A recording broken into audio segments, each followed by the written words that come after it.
Hello, good morning. कैसे हैं आप लोग सभी लोग? क्या एकदम बढ़िया हैं, एकदम अच्छे हैं? तो सबसे पहले मुझे बता दीजिए वीडियो और ऑडियो एकदम ठीक था क्या?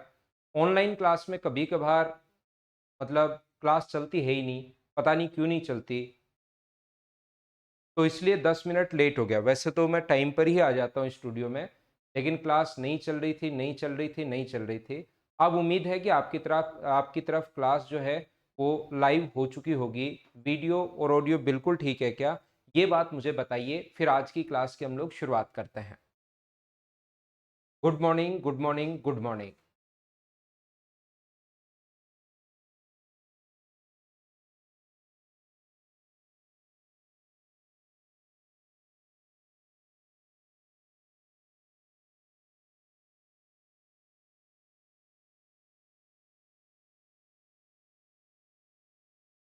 All okay? चलिए, तो हम लोग शुरुआत करते हैं सिंपल इंटरेस्ट और कंपाउंड इंटरेस्ट की। यहाँ पर एसआई की और सीआई की बात हम लोग करते हैं। साधारण ब्याज और चक्रवर्ती ब्याज की बात हम लोग करते हैं। सीआई एंड एसआई की बात हम लोग करते हैं। नया चैप्टर मैं आप लोगों के लिए पढ़ा रहा हूँ। यहाँ से आपके सामने मेंस देने जब भी बैठोगे तो आपके पास 5 से 6 क्वेश्चन आएंगे। दोनों से अप्रोक्स एवरेज अगर बात करें तो 5 क्वेश्चन आते हैं मेंस में। और आपको पता होगा कि मेंस में प्रत्येक क्वेश्चन 2 नंबर का होता है, तो यहाँ से ये जो टॉपिक है मेंस में 10 नंबर का है।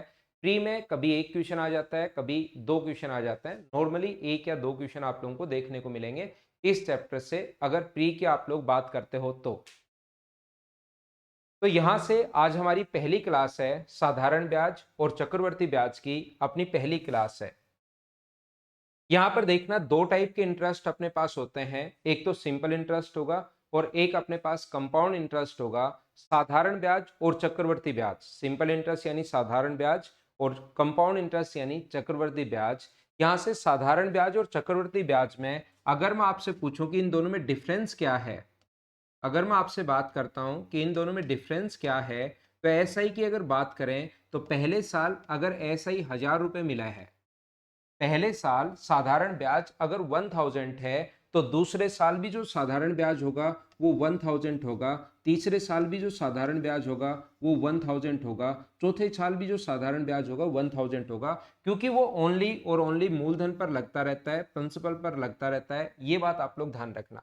साधारण ब्याज और चक्रवर्ती ब्याज में कोई बहुत ज्यादा ज्यादा लंबा चौड़ा डिफरेंस नहीं है। बस सीधा सीधा सा डिफरेंस है। एक पर सिर्फ और सिर्फ मूलधन पर ब्याज लगता रहता है, जबकि दूसरे में अपने पास ब्याज पर ब्याज भी लगता है। अगर मैं सीए की बात करूं तो पहले साल का ब्याज अगर 1000 रुपए है, तो अगले साल का ब्याज बढ़कर 1100 हो जाएगा और फिर ब्याज बढ़कर 1210 रुपए हो जाएगा। आप लोग मुझे कहोगे सर ब्याज तो 1000 रुपए ही मिलना चाहिए था, ये 100 रुपए क्यों बढ़ा, प्लस 100 रुपए 1100 रुपए क्यों हो गया अगले साल? 100 रुपए ध्यान रखना, ब्याज पर ब्याज मिला है। ये बात आप लोग ध्यान रखना। बोलिए, आप लोग समझ पाए हो क्या? यहाँ पर मैं आप लोगों को ये समझाने की कोशिश कर रहा हूं कि साधारण ब्याज और चक्रवर्ती ब्याज में जो अपने पास डिफरेंस है, साधारण ब्याज पर ब्याज नहीं लगता, इंटरेस्ट पर इंटरेस्ट नहीं लगता, जबकि कंपाउंड इंटरेस्ट में इंटरेस्ट पर भी इंटरेस्ट लगना शुरू हो जाता है। ये आप लोग ध्यान रखना। पहले साल जैसे 1000 रुपए ब्याज मिला, तो अगले साल प्रिंसिपल पर तो लगेगा ही लगेगा, मूलधन पर तो लगेगा ही लगेगा। उसके साथ साथ जो हमें ब्याज मिला है, जो इंटरेस्ट हमें मिला है, उस पर भी इंटरेस्ट लगना शुरू हो जाता है। बोलिए ठीक है क्या? जब आप लोग एग्जाम देने बैठते हो, मेंस में अगर बैठोगे, तो साधारण ब्याज के क्वेश्चंस बहुत कम आते हैं। एसआई के जो क्वेश्चंस होते हैं वो बहुत कम क्वेश्चन आप लोगों को देखने को मिलेंगे। आपको या तो दोनों के मिक्स होकर क्वेश्चन आता है, या तो एसआई का एंड सीआई का दोनों के मिक्स होकर क्वेश्चन आएंगे, या आपके पास क्वेश्चन आता है अकेला सीआई का। 5 में से 4 क्वेश्चन इसी प्रकार से आते हैं और एक क्वेश्चन अपने पास एसआई का आएगा। यहाँ पर 3 से 4 क्वेश्चन, एक या दो क्वेश्चन ऐसा ही का आएगा। 3 से 4 क्वेश्चन ऐसे होंगे जो या तो सीआई के होंगे, या सीआई और एसआई को दोनों को एक ही क्वेश्चन में देगा। इस टाइप के क्वेश्चन हम लोगों से पूछता है। तो ये जो कंपाउंड इंटरेस्ट है ना, ये अपने लिए ज्यादा इंपॉर्टेंट है। और जो चीज ज्यादा इंपॉर्टेंट है तो उसको हम लोग पहले पढ़ते हैं। तो आज की क्लास में मैं आपको पढ़ाने वाला हूँ कंपाउंड इंटरेस्ट। ऐसा बिल्कुल नहीं है कि सर ऐसा ही का एक क्वेश्चन आता है तो क्या आप लोग नहीं पढ़ाओगे क्या? मैं कंप्लीट आपको सिंपल इंटरेस्ट पढ़ाऊंगा, कंप्लीट कंपाउंड इंटरेस्ट पढ़ाऊंगा, लेकिन पहले सीआई का बेसिक मैं आप लोगों को बताऊंगा और फिर एसआई का बेसिक और उसके क्वेश्चंस मैं आप लोगों को करवाऊंगा। तो आइए आज की क्लास में हम लोग सीखते हैं सीआई के बारे में, कंपाउंड इंटरेस्ट के बारे में। बोलो ठीक है क्या? तो चलिए फिर हम लोग शुरुआत करते हैं। उम्मीद है क्लास एकदम ठीक चल रही होगी, साउंड और वीडियो एकदम ठीक चल रहा होगा। तो आज की क्लास हम लोग शुरुआत करते हैं और मैं आपके लिए शुरुआत करूंगा कंपाउंड इंटरेस्ट से।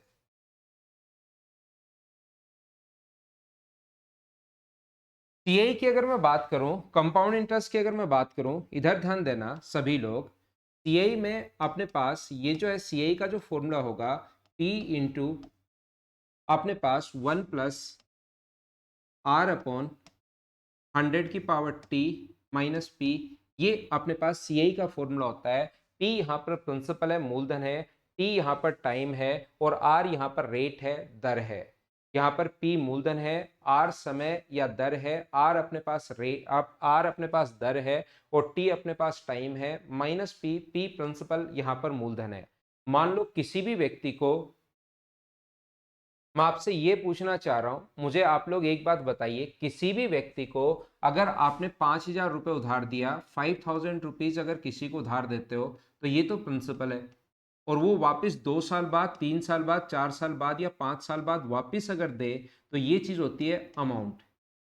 टोटल ब्याज के साथ साथ आपका मूलधन भी अगर वापस देता है तो इस चीज को हम लोग बोलते हैं अमाउंट। जो धन आप लोग किसी को उधार देते हो उस चीज को बोलते हैं हम लोग मूलधन या प्रिंसिपल। और जो 2, 3, 4, 5 जितने भी साल के लिए आपने उधार दिया और वो अगला व्यक्ति जब आपको वापस लौटाता है तो उस चीज को बोलते हैं मिश्र धन या अमाउंट। पहला मूलधन है, मिश्र धन या अमाउंट है। 5,000 रुपए किसी को उधार दिए, अगले वापस आपको दे रहा है अगला 7,000 रुपए, तो बताओ ब्याज कितना मिला? तो जहां पर भी आप लोग बैठे हो आप तुरंत कहोगे सर ब्याज मिला है अपने पास 2,000 रुपए। कैसे पता 2,000 रुपए कैसे आया? आप ये तुरंत बताते हो 5,000 रुपए उधार दिया, वापिस 7,000 रुपए दे रहे हैं, मैं पूछूं कि यहां से इंटरेस्ट कितना है तो आप कहोगे 2,000। ये जो 2,000 है ये आया कैसे? 7,000 में से आपने माइनस किया है 5,000। इसका मतलब क्या अपने पास ऐसा अगर कभी भी हो, प्रिंसिपल अपने पास अगर इंटरेस्ट निकालना है, कोई सा भी हो सकता है, तो अपने पास अमाउंट में से आप लोग प्रिंसिपल माइनस कर दोगे तो भी अपने पास ब्याज आ जाएगा।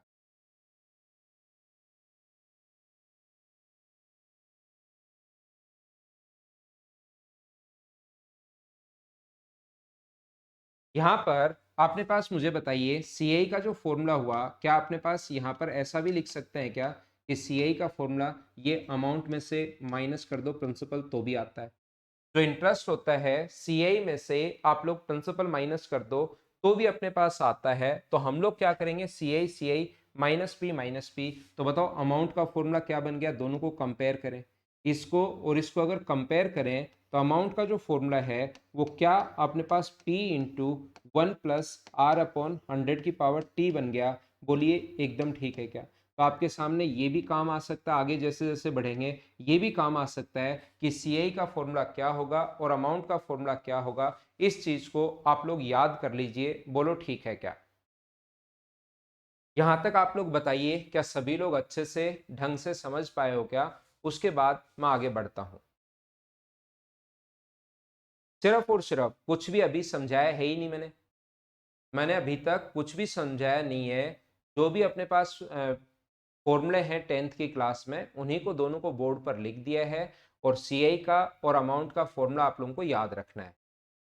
दोनों जो फॉर्मूले हैं सीआई का और अमाउंट का, दोनों फॉर्मूले आप लोग याद रखना। अब मैं आगे पढ़ाने की कोशिश करता हूं आज की क्लास। देखिए ध्यान से समझना, इस चीज को मैं पेज पीछे ले लेता हूं।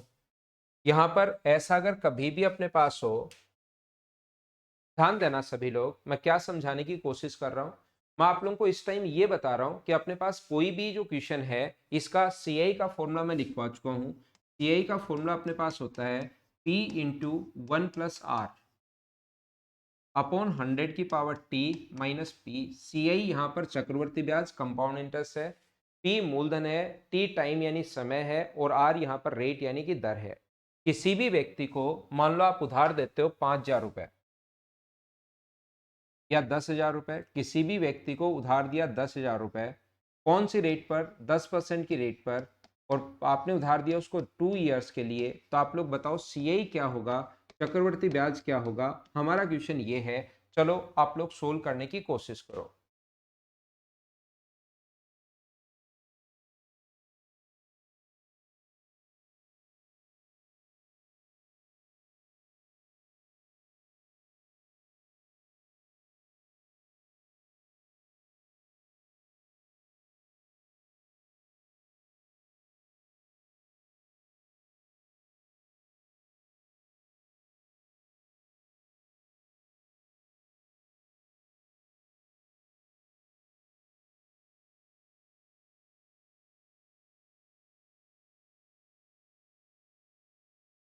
क्या 2100 सभी का आंसर आ गया है क्या?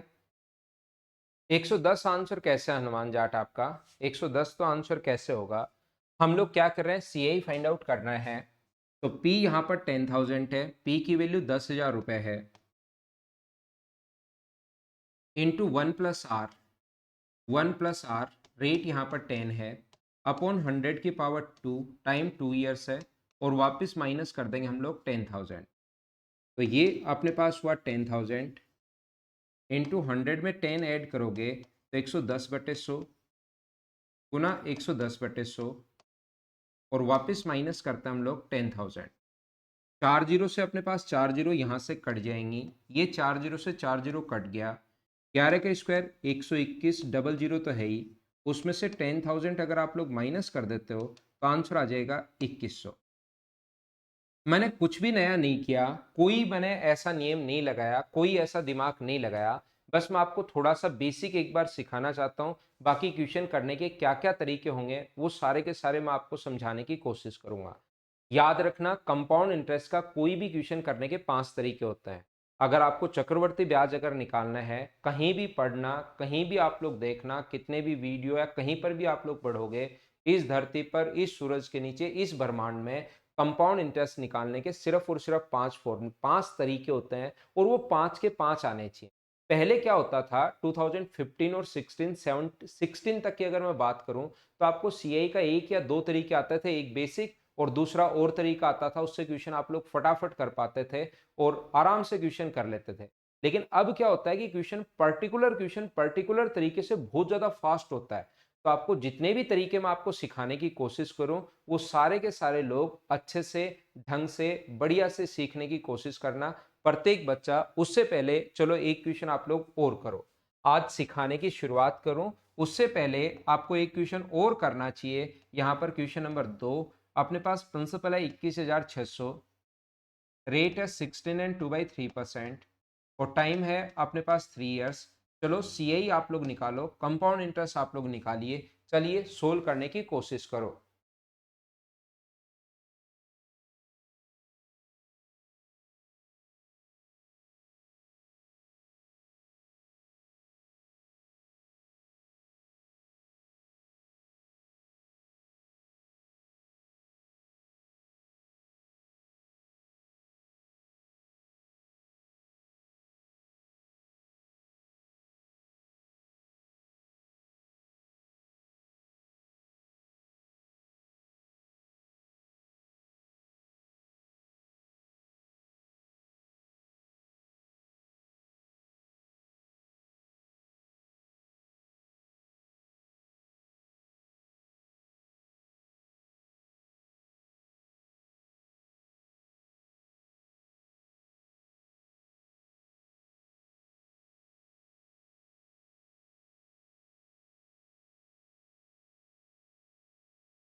तो सिर्फ और सिर्फ आपको अभी जो तरीका मैंने सिखाया है, पहला तरीका जिसमें आप लोग सिर्फ वैल्यू पुट कीजिए, सीआई का जो तरीका होगा कंपाउंड इंटरेस्ट निकालने का, 21,600, अपने पास 1 + R, आर के लिए आप लोग लिखोगे 50/3, परसेंट के कारण अपॉन में 100 है, और पावर लगा देंगे 3 और 21,600 आप लोग माइनस कर दोगे। 50 से कट गया 2 टाइम, सोल्व करेंगे तो 21,600 आ गया ये तो। यहाँ पर 6 और 1 यहाँ पर 1 हो गया, तो अपने पास 1 प्लस 1/6 ये 1 और ये 1/6 ऐड करोगे तो 7/6 और ऊपर पावर 3 है। 7/6 7/6 और 7/6 ऊपर पावर 3 है, माइनस 21,600 ये अपना यहाँ से। तो 6 का क्यूब अपने पास होता है 216, यहाँ से कट जाएगा 100 टाइम। 3 का क्यूब अपने पास 343 है, 00 माइनस 21,600 अगर माइनस करते हो तो आंसर आ जाएगा 12,700। कोई मैंने नया नियम नहीं लगाया, जो भी अपनी 10th की बुक में फॉर्मूले दिए हुए थे वो मैंने यहाँ पर लगाया है, क्वेश्चन सोल्व कर लिया और अपना आंसर आ गया। बोलो सब लोग समझ पाए हो क्या पहला तरीका और बेसिक तरीका? क्लास में शुरुआत करूंगा, जो चीजें मैं सिखाना चाह रहा हूँ वो अब से। हनुमान जाट गलती मत करो भाई, आप 8,500 कैसे होगा, कैलकुलेशन ठीक करो सभी लोग।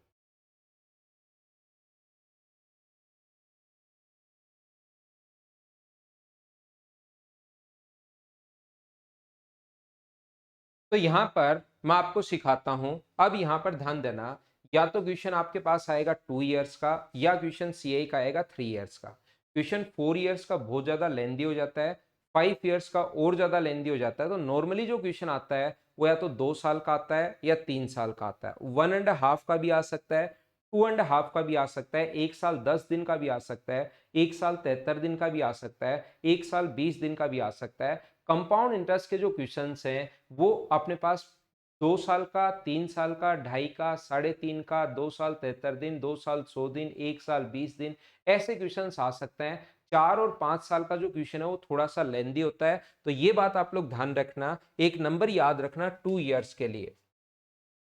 दूसरा तरीका से मैं एक बात आपको बताता हूं, ये कहां से आया, क्या है क्या नहीं है, वो चीज भी मैं आप लोगों को बता दूंगा, लेकिन अभी मेरे कहने से एक बार याद कर लेना। ये अपने पास है 331। अगर अपने पास 4 इयर्स हो, मान लो वैसे आता नहीं है, तो अपने पास होगा 4641। और 5 इयर्स अगर अपने पास हो तो ये कितना होगा अपने पास 5 10 10 5 1। ये संख्याएं क्या है क्या नहीं है आप लोग याद कर लीजिए, वो मैं बताऊंगा क्या है क्या नहीं है, वो सारी चीजें मैं सिखाऊंगा। या तो क्वेश्चन 2 इयर्स का आएगा या क्वेश्चन अपने पास 3 इयर्स का आएगा। 2 इयर्स के लिए आप लोग प्रत्येक स्टूडेंट याद रखना 2 और 1, और 3 इयर्स के लिए याद रखना आप लोग 3 3 1। अभी तक जो मैंने पढ़ाया है उसमें सिर्फ और सिर्फ 10th की बुक में जो फॉर्मूला दिया हुआ था उसमें वैल्यू पुट की है, क्वेश्चन सोल्व कर लिया और क्वेश्चन खत्म हो गया। सिर्फ और सिर्फ मैंने वो फॉर्मूला याद करवाया है और 2 क्वेश्चन में वो फॉर्मूला लगाना भी आपको सिखा दिया है। बोलो ठीक है क्या? पहला तरीका मैं आप लोगों को बता चुका हूं, अब मैं आपको लेकर चलता हूं तरीके नंबर 2 पर, कैसे सोल्व करोगे देखिए। सेकंड मेथड आपको मैं सिखाने की कोशिश कर रहा हूं, यहां पर हम लोग आ गए हैं मेथड नंबर सेकंड पर। हमारा तरीका क्या होगा क्वेश्चन को सोल्व करने का, ध्यान से समझना।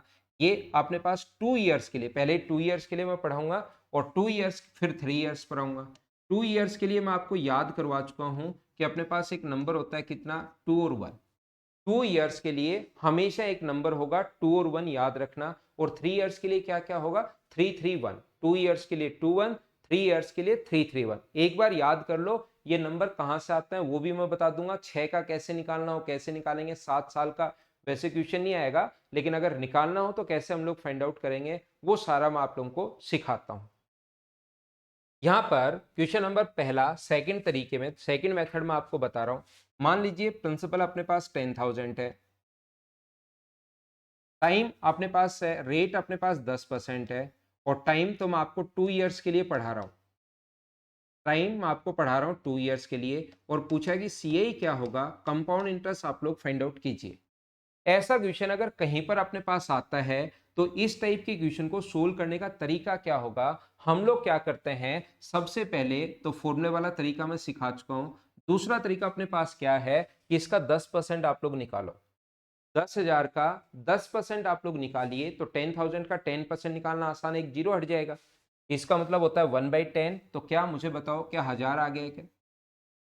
फिर इसका वापस से 10% करो तो क्या 100 आ गया है क्या? किसी भी चीज का 10% तो कर लोगे ना, 1000 का 10%, 10/100, 20 से 20 कट जाएगा, 100 आ गया। और 2 इयर्स के लिए एक नंबर क्या मैंने बताया क्या, 2 और 1, तो पहले को इंटू कर दो 2 से और दूसरे को इंटू कर दो 1 से और दोनों को जोड़ लो, 2000 और 100, आंसर कितना आ जाएगा, 2100। बोलो सब लोग समझ पाए हो क्या? यहां मैं आपको क्या समझाने की कोशिश कर रहा हूं, कोई भी बच्चा कम समझ पाया है या नहीं समझ पाया तो घबराने की जरूरत नहीं है। प्रत्येक स्टूडेंट को समझाकर ही मैं आगे बढ़ूंगा। अगर आपको कम समझ में आया है तो इसका मतलब ये नहीं है कि आप छोड़कर भाग जाओ या घबरा जाओ। क्वेश्चंस तो मैं समझा कर रहूंगा, 100% चीजें आपको समझ में आएगी। मैं क्या कह रहा हूं, जैसे ही ये क्वेश्चन आपके सामने आता है सबसे पहले आप लोग इसका 8% करोगे, तो क्या इसका 8% 800 ही होगा क्या? और उम्मीद है इतनी कैलकुलेशन तो आप लोग कर पाओगे। 10,000 का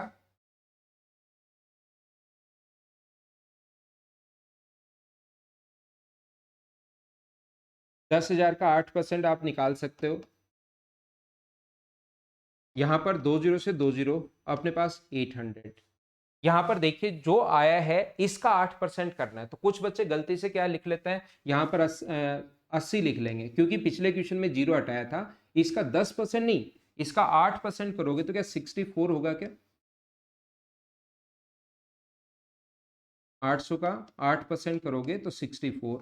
अब मुझे बताओ, पहले इस प्रिंसिपल का 8% करना है। ये रेट ध्यान रखना, टाइम अगर 2 इयर्स, मैं सारे पढ़ाऊंगा, 2 years, 3 years, 1.5, 1 year 73 days, 1 year 75 days, सब मैं पढ़ाऊंगा लेकिन सिस्टमेटिक तरीके से। पहले एक बार एक अप्रोच मैं आपको सिखा रहा हूं। तो यहां पर क्या होगा, इंटू करते हैं 2 से और इंटू करते हैं इसका 1 से, तो 1600 और 64 ये दोनों को जोड़ेंगे तो ये अपने पास CA आ जाएगा। बोलो ठीक है क्या? मुकेश कुमार ठाकुर, कोचिंग ओपन तो जुलाई लास्ट तक है भाई। कोचिंग ओपन होने का तो जुलाई लास्ट तक की सूचना आ रही है। यहाँ पर अपने पास 6% की रेट से 2 इयर्स का, मुकेश ने कहा कि सर घर पर बैठे बैठे बोर हो रहे हैं, ठीक है ना? तो मैं आपको क्या समझाना चाह रहा हूं, जिस बच्चे के कम समझ में आ रहा है या नहीं समझ में आ रहा है फिर समझ लो। यहां पर पहले को इंटू करते हैं 2 से और दूसरे को इंटू करते हैं 1 से, पहले 6% निकालो। जो भी प्रिंसिपल दिया हुआ है इसका 6% अगर आप लोग निकालते हो, क्वेश्चन नंबर 3, तो मुझे बताओ इसका जो 6% होगा वो क्या 600 होगा क्या? जो आया है उसका फिर से 6% निकालना है। इसका 6% कितना होगा, तो इसका 6% होगा 36। पहले को इंटू करना है 2 से और दूसरे को इंटू करना है 1 से, 1200 और 36, 1236, ये अपना आंसर आ गया। क्या आप लोग समझ पा रहे हो क्या?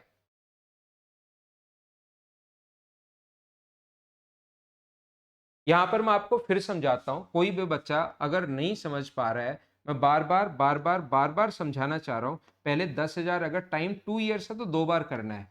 पहले इसका 4%, 2 इयर्स अगर है तो 4% 2 बार निकालना है। पहले इसका क्वेश्चन नंबर 4 हम लोग कैसे करेंगे, पहले इसका आप लोग 4% करो तो कितना होगा 400। जो आया है उसका 4% करो 16। पहले को इंटू करते हैं 2 से और दूसरे को इंटू करते हैं 1 से और दोनों को जोड़ लेते हैं तो आंसर आ जाएगा 816। अब तो मुझे बताओ, क्या सब लोग समझ पाए हो क्या कि क्वेश्चन में हम लोग क्या अप्रोच लगाते हैं?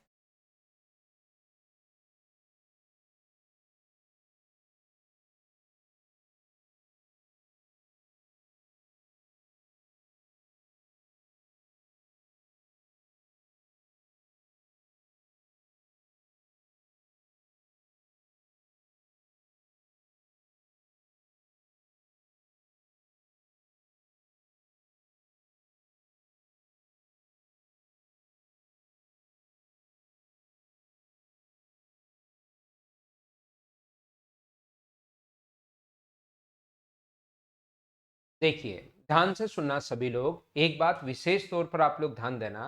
कुछ लोगों को थोड़ी सी चीजें कहीं ना कहीं थोड़ा बहुत पढ़ा हुआ रहता है, वो जैसे ही करते हैं कि सर 10% का इस क्वेश्चन को ऐसे भी तो कर सकते हैं, ये वाला जो क्वेश्चन आप कर रहे हो इसको मैं ऐसे भी तो कर सकता हूँ कि 10% का फ्रैक्शन होता है 1/10।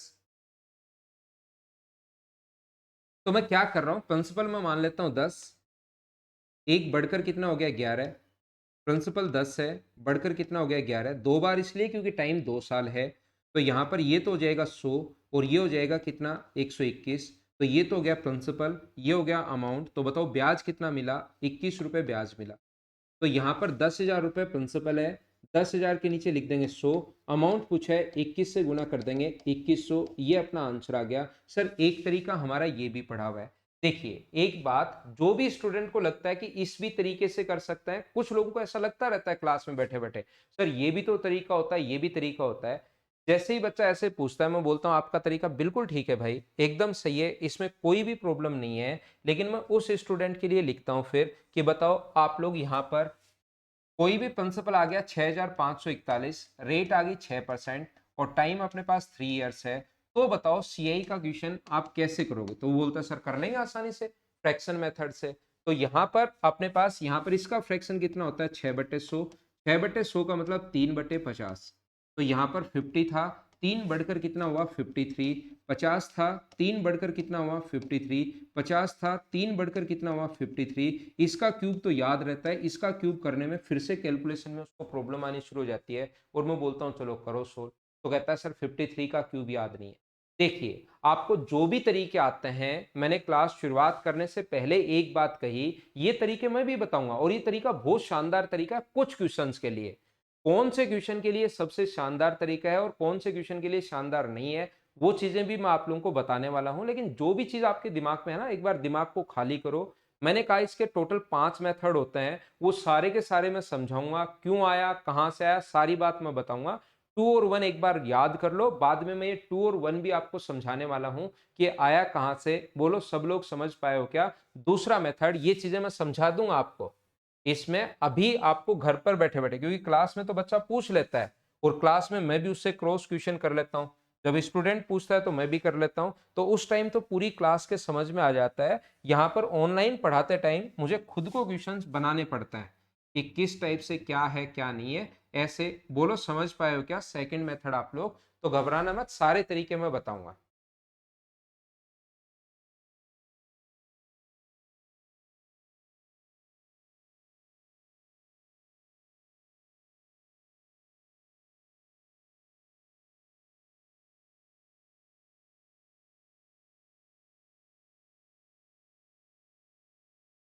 यहाँ पर पहला तरीका अपने पास बेसिक था, पहला तरीका अपने पास ये बेसिक वाला था जो मैं आप लोगों को पढ़ा चुका हूं, मैं आप लोगों को बता चुका हूं, इसमें कोई प्रॉब्लम आपको आनी नहीं चाहिए। दूसरा तरीका सर क्या हो सकता है? सेकंड मेथड अपने पास ये वाला था जो मैंने अभी भी पढ़ाया 2 और 1 वाला। अब मैं आपको लेकर चलता हूं मेथड नंबर 3 पर कि कैसे सोल्व करोगे थर्ड मेथड आप लोग। यहां पर मैं तीसरे तरीके पर लेकर चलता हूं, क्वेश्चंस वही लेता हूं, कोशिश करना समझने की।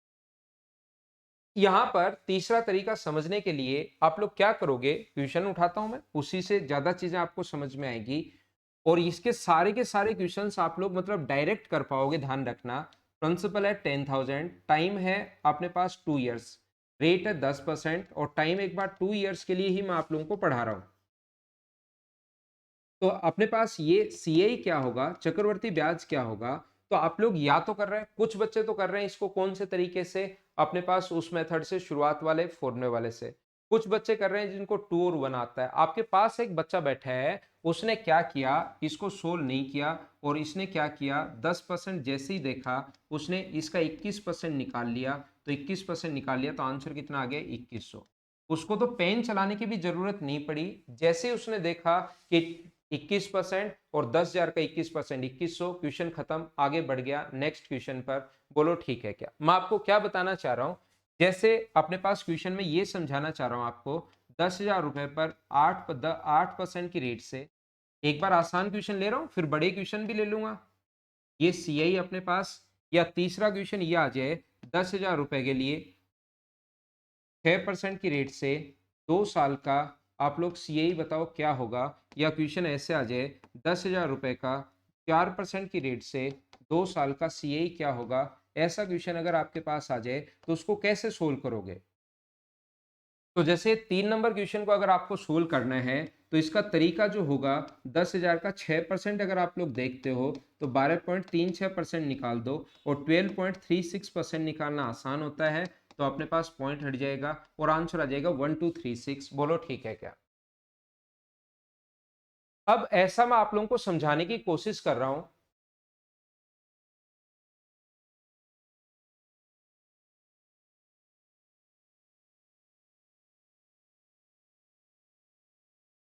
देखिए 12.36% जो है वो अपने पास कहां से आया, मैं ये चीज आपको समझाने की बताने की कोशिश कर रहा हूं। आइए मैं आप लोगों को बताता हूं, ध्यान से सुनना सभी लोग। ये जो अपने पास है,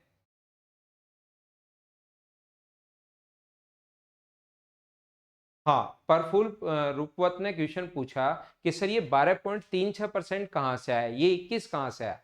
कुछ लोगों के दिमाग में ऐसा बन सकता है कि 12.36 कहां से आया, अपने पास ये 21 कहां से आया। ये चीजें आपको पहले से याद हैं, सिर्फ आपके दिमाग से बाहर निकालने की जरूरत है। क्या समझा रहा हूं, नए पेज पर आता हूं और इस चीज पर वापिस आ जाऊंगा। ध्यान से सुनना सभी लोग। किसी को आपने 10,000 रुपए उधार दिए और 10% की रेट पर, 10,000 रुपए 10% की रेट पर उधार दिया, तो 10% की रेट जो होगी, पहले साल जो ब्याज मिलेगा इस पर वो मिलेगा 1,000 रुपए। और यहां पर अगर सीआई आपके पास है तो अगले साल ब्याज लगना शुरू हो जाएगा किस पर, 11,000 रुपए पर। अगले साल जो ब्याज लगना शुरू हो जाएगा 11,000 रुपए पर, तो इसका फिर से अगर 10% निकालोगे तो इसका 10% 1100 होता है। तो बताओ बढ़कर कितना हो गया, 1200। तो कोई भी चीज पहले साल 10% बढ़ी, ध्यान से सुनना मैं क्या समझाने की कोशिश कर रहा हूं। कोई भी चीज पहले साल 10% बढ़ी है, जो बढ़ने के बाद आया उसका फिर से 10% बढ़ी है। तो मुझे बताओ एक साथ अगर देखें कि 2 साल में, मुझे बताओ पहले 10% इंक्रीज हुआ, बढ़ने के बाद जो आया उसका फिर से 10% इंक्रीज हुआ। तो एक साथ अगर देखें यहां से यहां तक, तो मुझे बताओ 20% बढ़ा है या 20 से ज्यादा बढ़ा है। पहले आप लोग मुझे बताना ये चीज, उसके बाद ही मैं आगे बढ़ूंगा। मुझे बताओ पहले साल 10% बढ़ी, अगले साल 10% बढ़ी, बढ़ने के बाद जो है उसका 10% बढ़ी। तो एक साथ अगर देखा जाए, एक साथ अगर देखा जाए तो 20% बढ़ेगी या 20 से ज्यादा बढ़ेगी। यहां से देखिए बढ़ा कितना है, 10,000 से अगर 12,100 हो गया तो बढ़ा कितना है, 2,100।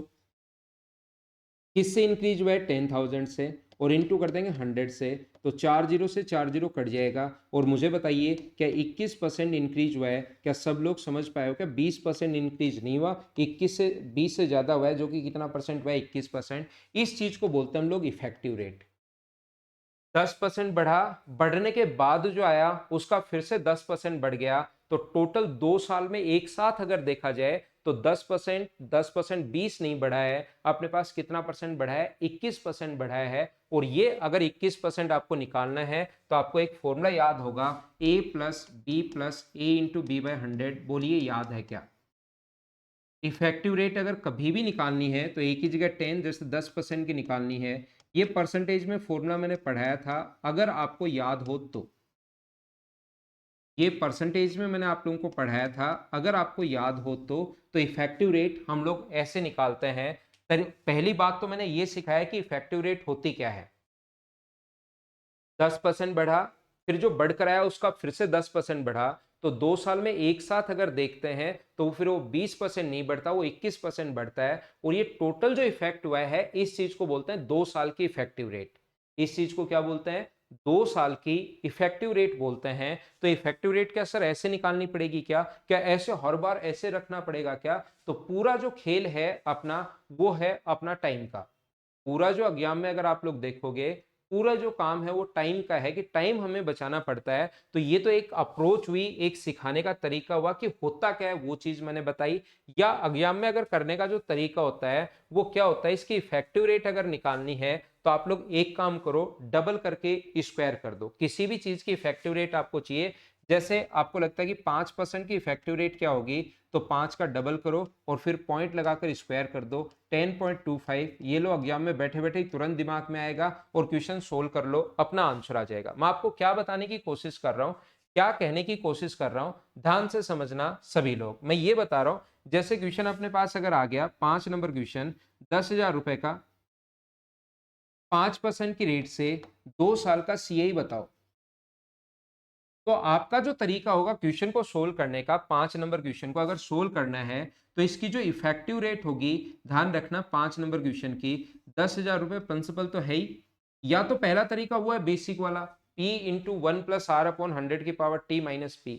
या दूसरा तरीका 2 1 वाले से कर लो, पहले दोनों तरीके से करके आना। तीसरा एग्जाम में अगर बिना पेन चलाए करना है तो 5% का डबल करो 10 और 5 का स्क्वायर कर दो 25, तो 10.25% का मतलब अपने पास ये हो जाएगा। कितना सोल्व करोगे तो 1025। बोलो ठीक है क्या? पॉइंट लगाना है डबल करके, पहले डबल करना है, पॉइंट लगा के स्क्वायर कर दो, हमेशा इफेक्टिव रेट बन जाएगी। ये चीज आपको याद करनी है ताकि वहां पर टाइम बचे। बाकी फॉर्मूला तो a plus B plus A into B by 100 में बता ही चुका हूं। बोलो ठीक है क्या?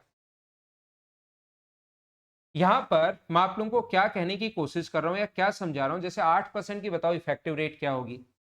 अगर मैं आपको 8% के लिए पूछूं तो 10,000 रुपए हैं, और 8% के लिए अगर मैं पूछूं तो 8 का डबल करो 16 और 8 का स्क्वायर कर दो 16.64%। परसेंट के कारण अपॉन 100 सोल्व करोगे तो ये अपने पास आंसर आ जाएगा। बोलो ठीक है क्या? यहां पर अपने पास देखिए 6 नंबर जो क्वेश्चन अपने पास, जैसे 4 नंबर क्वेश्चन आपको करना है। यहां पर सर 4 नंबर बता दो आप, ये 4% लिखा हुआ है तो डबल करना है और स्क्वायर करना है, इफेक्टिव रेट याद करना है। इसका डबल करो, ध्यान से सुनो, इसका डबल करो, 4 का डबल कितना होता है 8, और स्क्वायर करोगे तो कितना होगा 0.16, पॉइंट लगाकर स्क्वायर कर दो, सोल्व करोगे तो आंसर आ जाएगा 816। बताओ बिना पेन चलाए क्वेश्चन आप लोग कर पाओगे क्या? हाँ ना, मुझे बताओ, धीरे धीरे आगे बढ़ता रहूंगा मैं।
तो देखिए, मैं आपको क्या समझाने की कोशिश कर रहा हूं। इस पॉइंट के बाद सिर्फ एक चीज ध्यान रखना कि पॉइंट के बाद हमेशा और हमेशा 2 डिजिट आएंगे। बस एक बात आप लोग ध्यान रखना, पॉइंट के बाद हमेशा और हमेशा 2 डिजिट आती हैं। 2 डिजिट अगर नहीं है तो भी दो बनानी है, दो से ज्यादा है तो भी दो बनानी है। क्या समझाने की कोशिश कर रहा हूं, मैं आपको ये बता रहा हूँ 5% की इफेक्टिव रेट जो होगी, 5 का डबल करोगे 10 और 5 का स्क्वायर करोगे 25, 10.25%। 4% की इफेक्टिव रेट अगर आपको बनानी है तो 4 का डबल 8 होगा, और ये अपने पास 2 ईयर्स के लिए इफेक्टिव रेट। अगर मैं बात करूं 6% के लिए कितनी होगी, तो मुझे बताओ 6 के लिए कितना होगा, डबल करो और स्क्वायर करो 12.36%। देख लो आप लोग खुद को याद है ना, चीजें सारी आपको याद रहती हैं, सिर्फ और सिर्फ आपके दिमाग को बाहर निकालने की जरूरत है। अंकित गावरिया ने पूछा सर 3 साल की इफेक्टिव रेट कैसे निकालेंगे। अंकित धीरे धीरे मैं सारी चीज समझाऊंगा, थोड़ा सा टाइम आपने देखा होगा। शुरुआत में हमेशा करता हूँ आसान चीजों से, ताकि कुछ स्टूडेंट जो पढ़ने नहीं आते वो भाग जाएं कि सर तो वही पढ़ा रहे हैं जो हमें आता है। लेकिन फिर पहला तरीका, दूसरा तरीका, तीसरा तरीका, चौथा तरीका, पांचवा तरीका, सिस्टमेटिक तरीके से जैसे जैसे मैं आगे बढ़ता जाऊंगा वैसे वैसे सारी चीजें समझाता रहूंगा, और लास्ट में आपको लगेगा कि मैं पूछूंगा कि अब पूछो कोई दिमाग में क्वेश्चन बन रहा है, तो 99% चांसेस रहते हैं कि आपके दिमाग में कोई क्वेश्चन बनेगा ही नहीं। लेकिन उसके लिए थोड़ा सा आपको वेट करना पड़ेगा इन चीजों को समझने के लिए। ठीक है ना? यहां पर मुझे ये बताइए, क्या ये याद है क्या 7% की इफेक्टिव रेट कितनी होगी? 14.49%। यहां पर 8% की इफेक्टिव रेट कितनी होगी, तो 8 का डबल करो 16 और स्क्वायर कर दो 64, 16.64%। 9% की इफेक्टिव रेट कितनी होगी? 18.81%। ये अपने पास होती है यहां पर। ध्यान रखना पॉइंट के बाद इन क्वेश्चंस में एक ही चीज याद रखना कि पॉइंट के बाद हमेशा और हमेशा आपके पास कितने डिजिट होनी चाहिए? 2 डिजिट होनी चाहिए। 2 से कम है तो भी दो बनाओ, और 2 से ज्यादा है तो भी दो बनाओ। जैसे 3% की इफेक्टिव रेट क्या होगी अगर मैं आपसे पूछूं, तो 3 का डबल 6 होता है और स्क्वायर 9 होता है, लेकिन हम लोग 09 लिखेंगे। 2% की इफेक्टिव रेट कितनी होती है? डबल 4 और स्क्वायर भी 4 होता है, लेकिन हम लोग 04 लिखेंगे। पॉइंट के बाद हमेशा और हमेशा 2 डिजिट, दो नहीं है तो जीरो लगाकर दो बनाओ। या 2 से कम अगर हैं तो आप लोग तो भी 2 बनानी है, जैसे 2 से ज्यादा है तो भी 2 बनानी है। जैसे 10% की सर इफेक्टिव रेट क्या होगी, तो 10 का डबल करोगे 100, 10 का डबल करोगे 20 और स्क्वायर अगर करते हो तो ये अपने पास आ जाता है 100। ये यहाँ पर 2 जीरो ही रखो, एक इधर आ जाएगी, तो ये अपने पास कितना होगा 21%। बोलो ठीक है क्या? यहाँ पर ये बात मुझे पक्का यकीन है कि आपके नहीं समझ में आई। कोई बात नहीं, नहीं समझ में आई तो बैठे बैठे घबरा क्यों रहे हो। 11 का डबल करो 22 और स्क्वायर करो 121, पॉइंट के बाद 2 ही डिजिट रखनी है, एक इधर ऐड कर दो तो ये हो जाएगा 23.21%। पहले तो पॉइंट के बाद 00 बच रहा था तो लिखने की जरूरत थी नहीं, यहाँ पर ये लिख दिया। क्या समझा रहा हूँ, नहीं आ रहा ना आपको समझ में कि मैं समझाना क्या चाह रहा हूँ। इसका डबल करो 24 और स्क्वायर करो 144, यहाँ पर 2 ही डिजिट रखनी है, जो ज़्यादा है उधर ऐड कर दो तो इसकी इफेक्टिव रेट जो होगी वो 25.44% होगी। इफेक्टिव रेट हम लोग निकालते कैसे हैं, अब तो बताओ क्या समझ पाए हो क्या?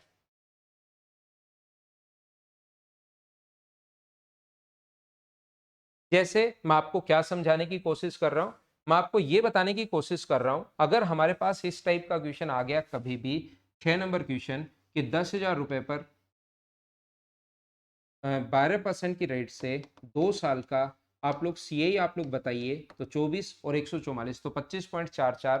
तो इसको जब सोल्व करते हो 6 नंबर क्वेश्चन को, तो 10,000 रुपए का 25.44% आपको निकालना पड़ेगा डायरेक्ट, और कुछ नहीं सोचना है, डायरेक्ट सीए आता है, सीधा कंपाउंड इंटरेस्ट आता है। 2,544 हमारा आंसर होगा। बोलिए अब तो समझ पाए हो क्या कि तीसरा तरीका हम लोग कैसे सोल्व करते हैं। पहले मैंने आप लोगों को बताया बेसिक मेथड जिसमें आपको फॉर्मूला याद करवाया, दूसरा मैंने कहा 2 और 1 वाला तरीका, और तीसरा मैंने कहा है कि इफेक्टिव रेट वाला आप लोग इफेक्टिव रेट होती क्या है, उसका बेसिक क्या होता है, और फिर डायरेक्ट एग्जाम में टाइम कैसे बचाओगे, उस चीज पर हम लोगों ने काम किया है, वो याद किया हमने।